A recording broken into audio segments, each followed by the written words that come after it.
Hello students, good morning. This is Saif Ali and welcome to M2S classes. I hope आप सब बेहतर होंगे। तो आज हम पढ़ते हैं क्लास 10th साइंस। ठीक है, आज हम पढ़ते हैं क्लास 10th साइंस और साइंस का ये जो चल रहा है अभी जैव प्रक्रम, और जैव प्रक्रम की जो सब टॉपिक है वो है हमारा श्वसन, रेस्पिरेशन। ठीक है, श्वसन के बारे में पढ़ेंगे और ये श्वसन का लेक्चर फर्स्ट है हमारा। ठीक है, तो इससे पहले हमने वीडियो में जो भी पढ़ा था टोटल 7 लेक्चर थे, उसमें हमने जैव प्रक्रम के पाचन के बारे में पढ़ा था। ठीक है, अब हम पढ़ेंगे जैव प्रक्रम के श्वसन के बारे में। ठीक है, और श्वसन का ये लेक्चर फर्स्ट है। ठीक है, तो जानते हैं हम श्वसन क्या है। ठीक है, श्वसन क्या होता है। श्वसन देखिए, श्वसन लोग ऐसे जनरली बताते हैं कि सांस लेना और छोड़ना श्वसन होता है। नहीं, ये प्रक्रिया श्वसन नहीं कहलाती है। श्वसन क्या होता है कि जब हम, ठीक है, बाहरी वायुमंडल से ऑक्सीजन को अंदर ग्रहण करते हैं, ठीक है, और उस ऑक्सीजन की सहायता से, ठीक है, बाहरी वायुमंडल से जो भी गैसें हैं सबको अंदर ग्रहण करेंगे।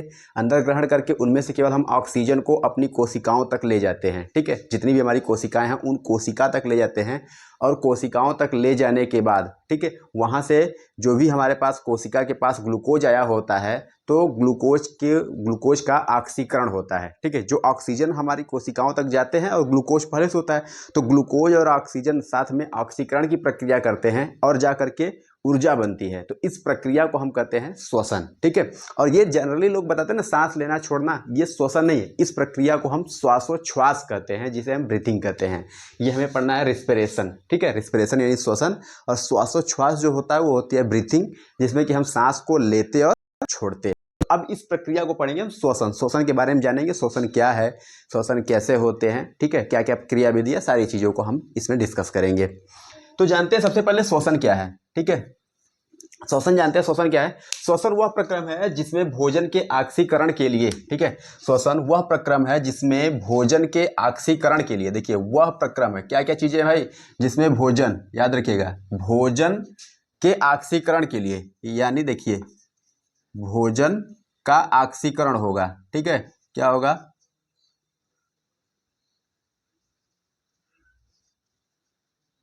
ठीक है, भोजन का ऑक्सीकरण होगा। तो ऑक्सीकरण की प्रक्रिया कब होगी, जब ऑक्सीजन मिलेगा। ठीक है, तो ये भोजन का ऑक्सीकरण। अब ऑक्सीकरण के लिए क्या करेंगे, ऑक्सीजन लेंगे। ठीक है, ऑक्सीजन लेंगे कहाँ से, बाहरी वातावरण से। ठीक है, याद रखिएगा, श्वसन वह प्रक्रम है जिसमें भोजन के ऑक्सीकरण के लिए वातावरण से ऑक्सीजन शरीर के अंदर ली जाती है और ऊर्जा मुक्त होती है। इस ऑक्सीकरण के दौरान उत्पन्न CO2 को शरीर से बाहर निकाल दिया जाता है। ये पूरी प्रक्रिया हमारी श्वसन कहलाती है। अब श्वसन में क्या होता है, देखिए हमने बताया भोजन। ठीक है, जो भी हम भोज्य पदार्थों को ग्रहण करते हैं, भोजन खाते हैं, वो हो गया हमारा भोजन। ठीक है, अब उसका ऑक्सीकरण करेंगे, तो ऑक्सीकरण कब होगा, ऑक्सीजन की उपस्थिति में। ठीक है, ऑक्सीकरण की प्रक्रिया संपन्न होती है ऑक्सीजन की उपस्थिति में। तो ऑक्सीजन के लिए क्या करेंगे, तो ऑक्सीजन को हम बाहरी वायुमंडल से अंदर लेते हैं और उस ऑक्सीजन को ले जाते हैं हम अपने कोशिकाओं के पास, और कोशिकाओं के जो ग्लूकोज यानी भोजन पदार्थ जो हैं उनका ऑक्सीकरण करते हैं। तो इस ऑक्सीकरण के बाद क्या बनेगा, कार्बन डाइऑक्साइड यानी CO2 बनेगा और जल बनेगा। ठीक है, ये हमारे उत्पाद होते हैं, और साथ ही साथ ऊर्जा भी बनती है।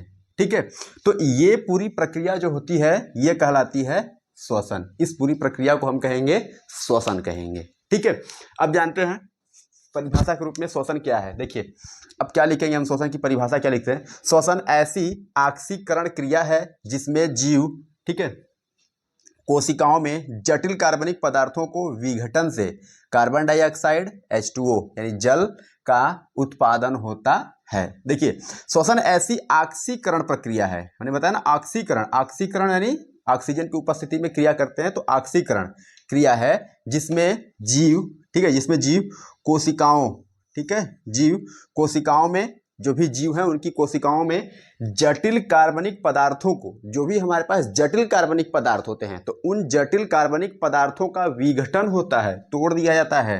ठीक है, जटिल कार्बनिक पदार्थों का क्या होगा, विघटन से क्या बनेगा, ध्यान दीजिएगा, कार्बन डाइऑक्साइड और H2O। कार्बन डाइऑक्साइड हो गया CO2 और H2O हो गया जल। जल का उत्पादन होता है, कार्बन डाइऑक्साइड और जल का उत्पादन होता है, तथा जैव क्रिया को संपन्न करने हेतु, अब जो भी जैव क्रिया है, जो भी हमें चलना फिरना उठना बैठना बोलना चालना, यानी हम अपने जीवित रहने के लिए कि जो भी प्रक्रिया कर रहे हैं, तो उस प्रक्रिया को करने के लिए, ठीक है, संपन्न करने हेतु ऊर्जा मुक्त होती है। क्या निकलेगा, क्या बनेगा, ऊर्जा मुक्त होती है। ठीक है, ऊर्जा मुक्त होती है, यही प्रक्रिया हमारी श्वसन कहलाती है। फिर से एक बार देख लेते हैं। श्वसन ऐसी ऑक्सीकरण क्रिया है जिसमें जीव कोशिकाओं में जटिल कार्बनिक पदार्थों को विघटित से, ठीक है, जीवों की जो कोशिकाएं होती हैं वो जटिल कार्बनिक पदार्थ के विघटन से, जटिल पदार्थों को वो तोड़ते हैं। ठीक है, जटिल पदार्थों के विघटन से, जटिल पदार्थों को वो तोड़ते हैं, ठीक है, विघटित करते हैं,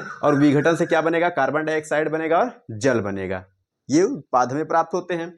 साथ ही क्या होता है, तथा जैव क्रियाओं को संपन्न कराने हेतु जो भी हमारी जैविक क्रिया है, ठीक है, किसी भी व्यक्ति, मनुष्य या किसी भी प्राणी की जो जैविक क्रिया है, ठीक है, उस जैविक क्रिया को वो संपन्न करने के लिए, जैविक क्रियाओं को संपन्न करने के लिए क्या बनते हैं, ऊर्जा मुक्त होती है, एनर्जी मिलती है, ऊर्जा मुक्त होती है। और उसी जो ऊर्जा मुक्त होती है ना, उसी ऊर्जा की वजह से हम सारे कार्य को कर पाते हैं। ठीक है, ये जो एनर्जी मिलेगी, इसी एनर्जी से हम सारी अपनी क्रियाविधि को, क्रियाकलापों को कर पाते हैं। ठीक है, अब इसका समीकरण देख लेते हैं। ठीक है, ये जो हमने बताया, यहां पर हमने बताया ना कि भोजन होता है, ठीक है, हमारे भोज्य पदार्थ होते हैं, ऑक्सीजन होता है, और ये जब आपस में क्रिया करते हैं, ऑक्सीकरण की प्रक्रिया जब करते हैं, तो कार्बन डाइऑक्साइड बनेगा, जल बनेगा और ऊर्जा बनेगी। ठीक है, तो अब हम इसे एक समीकरण के रूप में देख लेते हैं कि समीकरण में क्या होता है।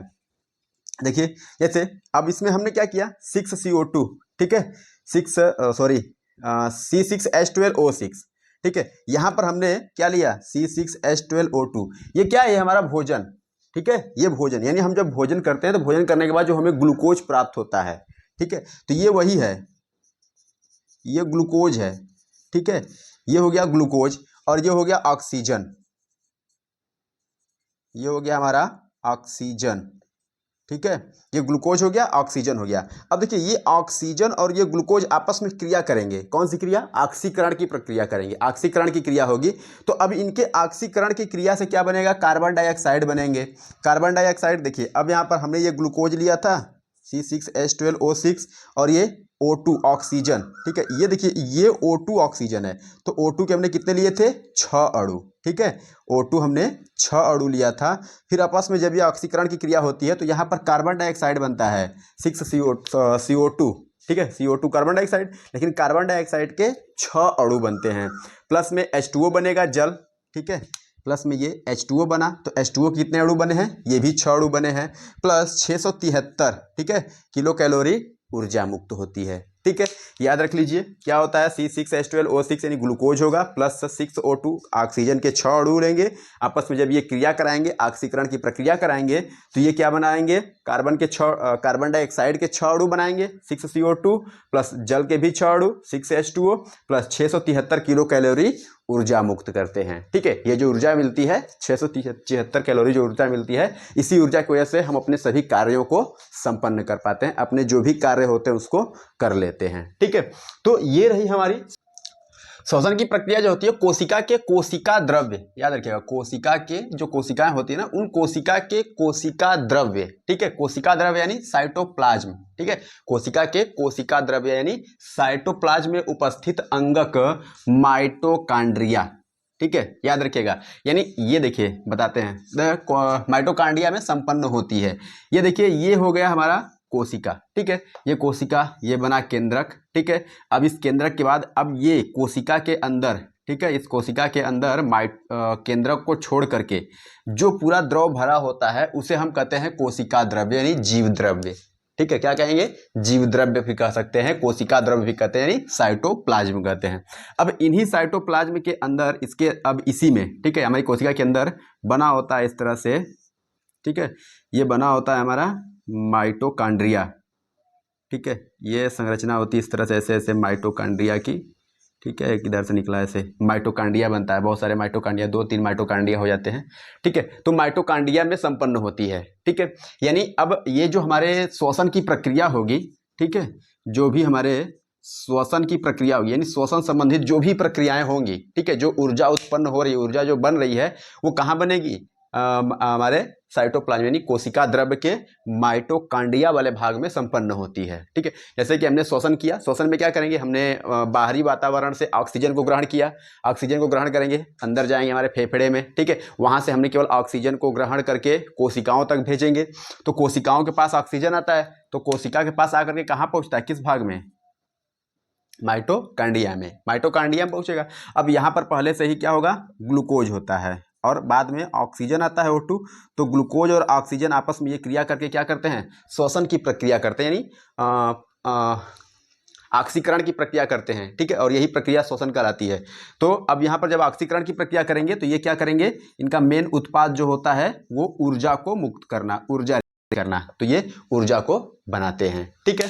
तो ये हो गया हमारा श्वसन की प्रक्रिया कोशिका के कोशिका द्रव्य यानी साइटोप्लाज्म में उपस्थित अंगक जो माइटोकांड्रिया होता है उसमें संपन्न होती है। हमारा पहले देखिए कोशिका के अंदर कोशिका द्रव्य यानी जीव द्रव्य या साइटोप्लाज्म। अभी साइटोप्लाज्म के अंदर क्या उपस्थित होता है, माइटोकांड्रिया। ये जो पूरा जीव द्रव्य है ना, इसी के अंदर ये उपस्थित होता है माइटोकांड्रिया। तो माइटोकांड्रिया में संपन्न होता है, ठीक है।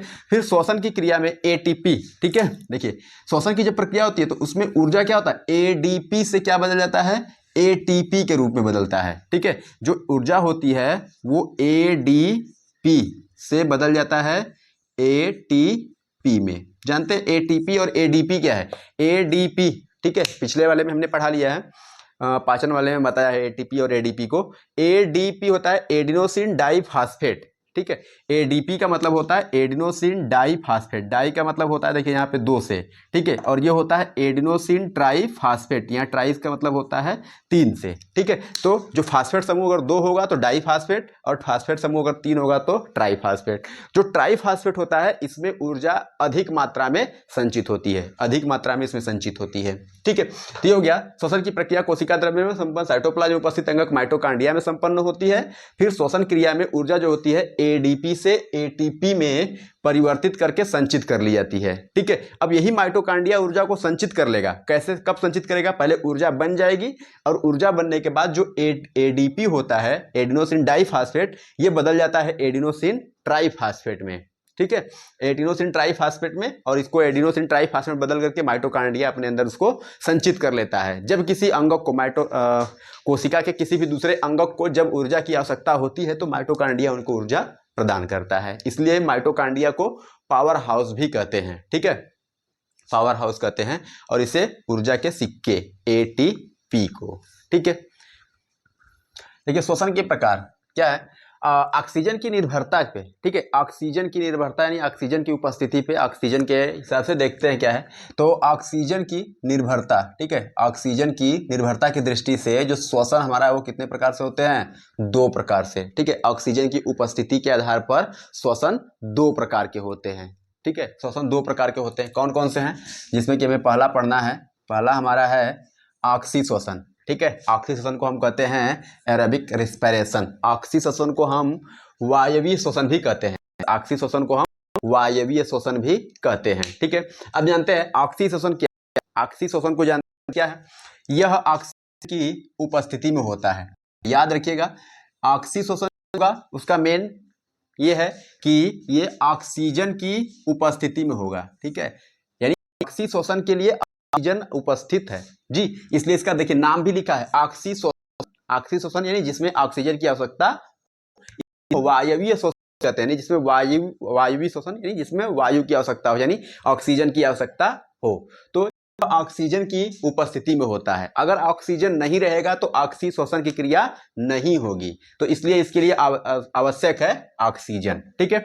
इसमें ग्लूकोज का पूर्ण ऑक्सीकरण होता है। याद रखिएगा जो भी ग्लूकोज यानी जो भी हमारे भोज्य पदार्थ होते हैं ग्लूकोज होता है उनका पूर्ण ऑक्सीकरण होता है, ठीक है। अभी इससे पहले हमने रिएक्शन बताया ना, तो उस रिएक्शन में जब ग्लूकोज को ऑक्सीकृत किया जाता था ऑक्सीजन की उपस्थिति में, तो उसी ग्लूकोज को जो भोज्य पदार्थ होते हैं उनका पूर्ण ऑक्सीकरण होगा, ठीक है। अब याद रखिए 2 टॉपिक, 2 चीज ये जरूरी है, ठीक है। ऑक्सी श्वसन के लिए ऑक्सीजन की उपस्थिति आवश्यक है और ऑक्सी श्वसन में जो भी भोज्य पदार्थ होते हैं उन भोज्य पदार्थों में जो भी भोज्य पदार्थ होंगे उनका पूर्ण ऑक्सीकरण होगा, ठीक है। पूर्ण ऑक्सीकरण करते हैं।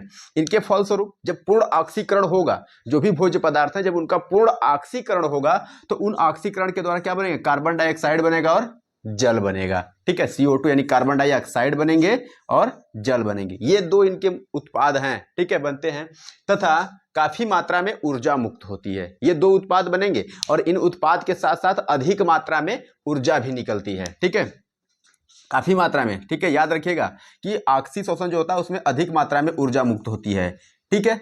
अब ये देखिए रिएक्शन देखते हैं। ये हो गया हमारा C6H12O6 plus 6O2 etch gives 6CO2 plus 6H2O 273 kilo joule ऊर्जा। अब देखिए इसको लिखे 673 283, अब ये 673 किलो कैलोरी, हाँ किलो कैलोरी ऊर्जा बना ले, या तो फिर देखिए ये दोनों चीजें वही हैं, किलो कैलोरी ऊर्जा बना ले या तो फिर 283 किलो जूल, ठीक है दोनों तरह से लिख लें, या तो फिर इसको लिख लें 38 ATP, ठीक है 38 ATP। जब 1 ग्राम ग्लूकोज का पूर्ण ऑक्सीकरण होता है तो 38 ATP ऊर्जा बनती है, ठीक है। ये तीनों चीजें वही हैं, एक बराबर हैं, ठीक है। अगर 1 ग्राम ग्लूकोज का ऑक्सीकरण होगा तो 38 ATP ऊर्जा बनेगी, ठीक है। इस प्रक्रिया में क्या होगा 283 किलो जूल ऊर्जा बन सकती है, या तो फिर 673 किलो कैलोरी ऊर्जा बनेगी, ठीक है। तीनों चीजें वही हैं।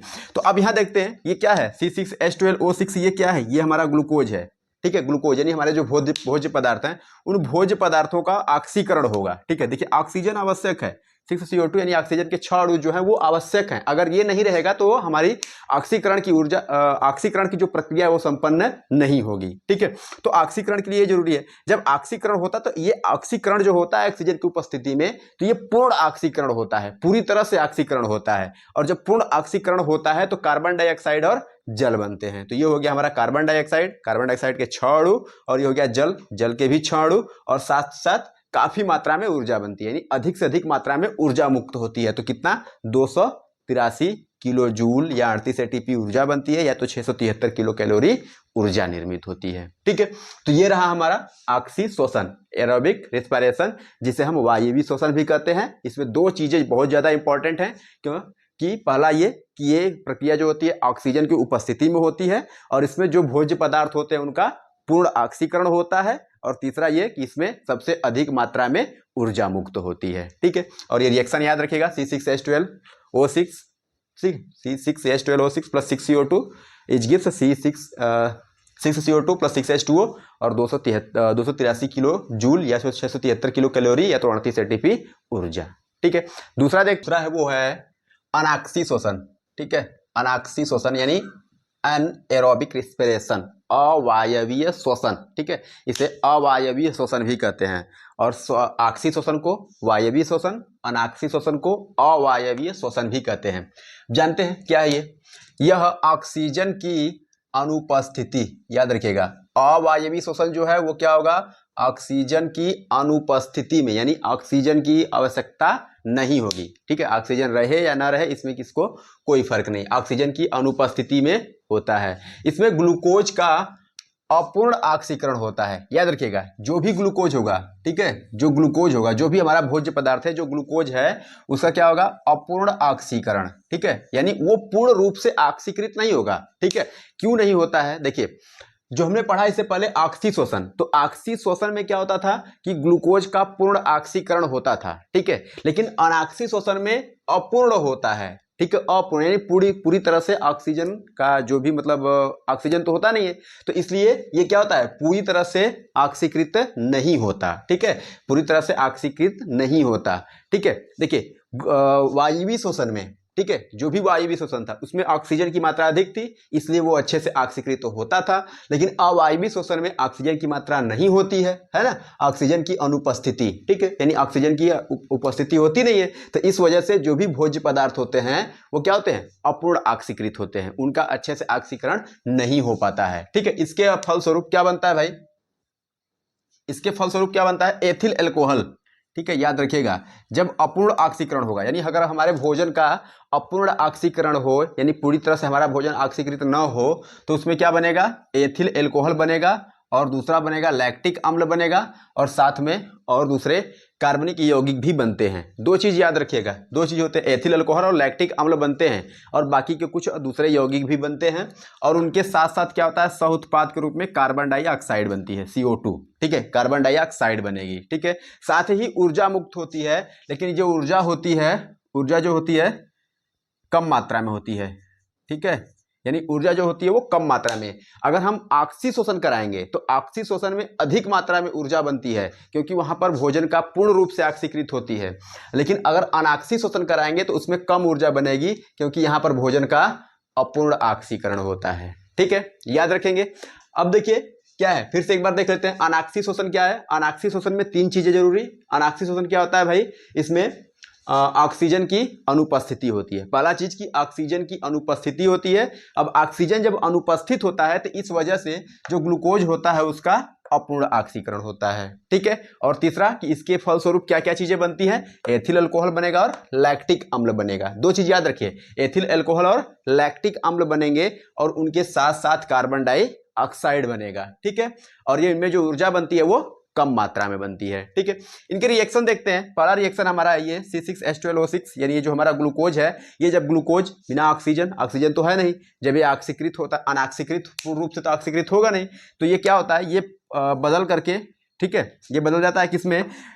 C2H5OH, ठीक है, C2H5OH। C2H5OH के ये 2 अणु बनाते हैं, ठीक है। ये C2H5OH क्या होता है? Ethyl alcohol. और साथ में देखिए कार्बन डाइऑक्साइड, हमने बताया ना यहाँ पे कि साथ में कार्बन डाइऑक्साइड बनाते हैं, तो वही ये कार्बन डाइऑक्साइड है। और साथ में क्या हमने लिखा? कम ऊर्जा बनाते हैं। जो ऊर्जा बनती है वो बहुत कम मात्रा में बनती है, तो 2 ATP, ठीक है। लेकिन हमने ऑक्सी शोषण में जो पढ़ा था वहां पे बनते थे 38 ATP बनता था, लेकिन अनाक्सी शोषण में केवल 2 ATP ही ऊर्जा बनेगा, ठीक है। देखिए एथिल अल्कोहल फार्मूला याद रखिएगा, C2H5OH, ठीक है। और उसके कितने अणु बनेंगे? 2 अणु, ठीक है। यहां देखते हैं, फिर ये हमारा ग्लूकोज हो गया, ये हो गया C6H12O6। इसमें बनते हैं, क्या बनेगा? एथिल अल्कोहल, क्या होता है फार्मूला? CH3CHOHCOOH, याद रखिएगा, ठीक है। और ये बनेंगे 2 ATP और साथ में बनेगा ये 2 अणु बनेंगे और साथ में बनेगा 2 ATP, ऊर्जा मुक्त होती है, ठीक है। 2 ATP हो जाएगा ऊर्जा, ठीक है। तो ये हो गया एथिल अल्कोहल। ये हमने पढ़ा शोषण और शोषण के प्रकार, ठीक है। शोषण कहाँ होता है, शोषण के प्रकार क्या हैं, कौन सा शोषण कैसे होता है, शोषण और शोषण के प्रकार को हमने पढ़ा, ठीक है। अब आगे पढ़ेंगे इसकी प्रक्रिया के बारे में, शोषण क्या होता है, इसकी क्रियाविधि को बारे में पढ़ेंगे, ठीक है। अगर वीडियो आपको अच्छा लगे तो लाइक कर दीजिए, सब्सक्राइब कर दीजिए और ज़्यादा से ज़्यादा अपने दोस्तों तक शेयर कर दीजिए, ठीक है।